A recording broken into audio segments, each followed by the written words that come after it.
วงอัตตปือเข้มงวดห้ามลักลอบขุดค้นแฮตามแม่น้ำและหาปลาแบบดับศูนย์ถ้าละเมิดปรับใหม่แต่5 ล้านกีบหา50 ล้านกีบวันที่5 กุมภาพันธ์ 2026ประธานคณะกรรมการปกครองเมืองแจ้งมายังบรรดาท่านหัวหน้าแผนกอ้อมข้างแขวงกองบัญชาการปกส.แขวงเมืองหัวหน้าห้องการอ้อมข้างเมืองอำนาจการปกครองบ้าน28บ้านพ่อแม่ประชาชนพ่อค้าเสาขายตลอดถึงชาวต่างดาวภายในเมืองสามัคคีไซทราบว่า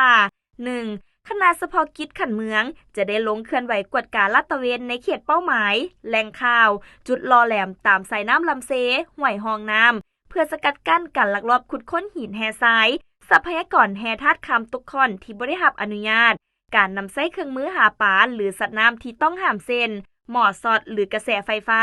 หม้อดูดวัตถุระเบิดสารพิษสารเคมีธาตุเบื่ออื่นๆที่มีลักษณะดับศูนย์และผิดต่อกฎหมายระเบียบการในเขตเมืองสามัคคีไซ 2. ใช้มาตรการเข้มงวดต่อบุคคลนิติบุคคลหรือการจัดตั้งบนพื้นฐานกฎหมายและระเบียบการที่ได้กำหนดมาตรการอื่นในการลักลอบขุดค้นหินแห่ทรายซื้อขายเคลื่อนย้ายการเก็บกู้แห่ธาตุการซุกเสื่องการใช้ความรุนแรงและอื่นๆตามดำรัสว่าด้วยการปรับไหมและการนำใช้มาตรการอื่นต่อผู้ละเมิดกฎหมายและระเบียบการเกี่ยวกับแห่ธาตุฉบับเลขที่373/ลบลงวันที่1 ธันวาคม 2023ประมวลกฎหมายอาญาฉบับเลขที่26/สพศลงวันที่17 พฤษภาคม 2017และกฎหมายว่าด้วยสัตว์น้ำและการประมงฉบับปรับปรุงฉบับเลขที่41/สพศลงวันที่17 กรกฎาคม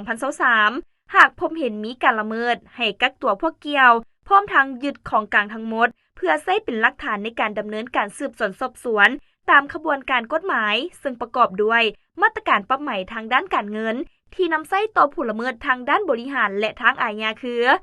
การขุดค้นทรัพยากรแห่ธาตุคำตกค่อนโดยบ่ถูกต้องตามกฎหมายปรับใหม่5 ล้านกีบ55 ล้านกีบกรณีการกระทำผิดบ่เคล็ดลาภและมีการจัดตั้งเป็นกลุ่มหรือก่อความเสียหายอย่างลวงหลายจะถูกลงโทษตัดอิสรภาพแต่2 ปี5 ปีพร้อมทางปรับใหม่แต่7 ล้านกีบ20 ล้านกีบการนำใช้เครื่องมือหาปลาหรือสัตว์น้ำที่มีลักษณะดับศูนย์จะถูกลงโทษตัดอิสรภาพแต่6 เดือน3 ปีหรือดัดสร้างโดยบ่ตัดอิสรภาพพร้อมทางปรับใหม่แต่10 ล้านกีบ50 ล้านกีบนอกจากการปรับใหม่และลงโทษตัดอิสรภาพข้างเทิงนี้ยังมีมาตรการอื่นที่จะได้ปฏิบัติเข้าในรูปแบบการกระทำผิดที่กฎหมายกำหนดไว้ 3. มอบให้พนักงานหันลงก่อสร้างรากฐานการเมืองในแต่ละเขตชี้นำองค์การปกครองบ้านให้รีบด่วนแจ้งให้พ่อแม่ประชาชนรับรู้อย่างทั่วถึงรวมทั้งชาวต่างดาวที่อาศัยอยู่ในเขตบ้านที่นอนในความรับผิดชอบของตน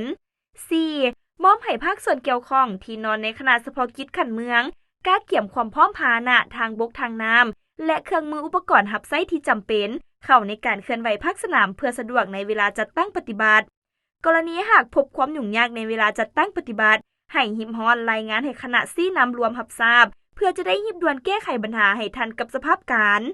5. มอบให้ห้องการเกี่ยวข้องเป็นท่าแห้งสวยในการโฆษณาประกาศแจ้งการฉบับนี้ตามสถานที่ต่างๆที่เอื้ออำนวยเพื่อให้องค์การจัดตั้งทุกภาคส่วนตลอดถึงพ่อแม่ประชาชนรวมทั้งชาวต่างดาวให้รับรู้อย่างทั่วถึง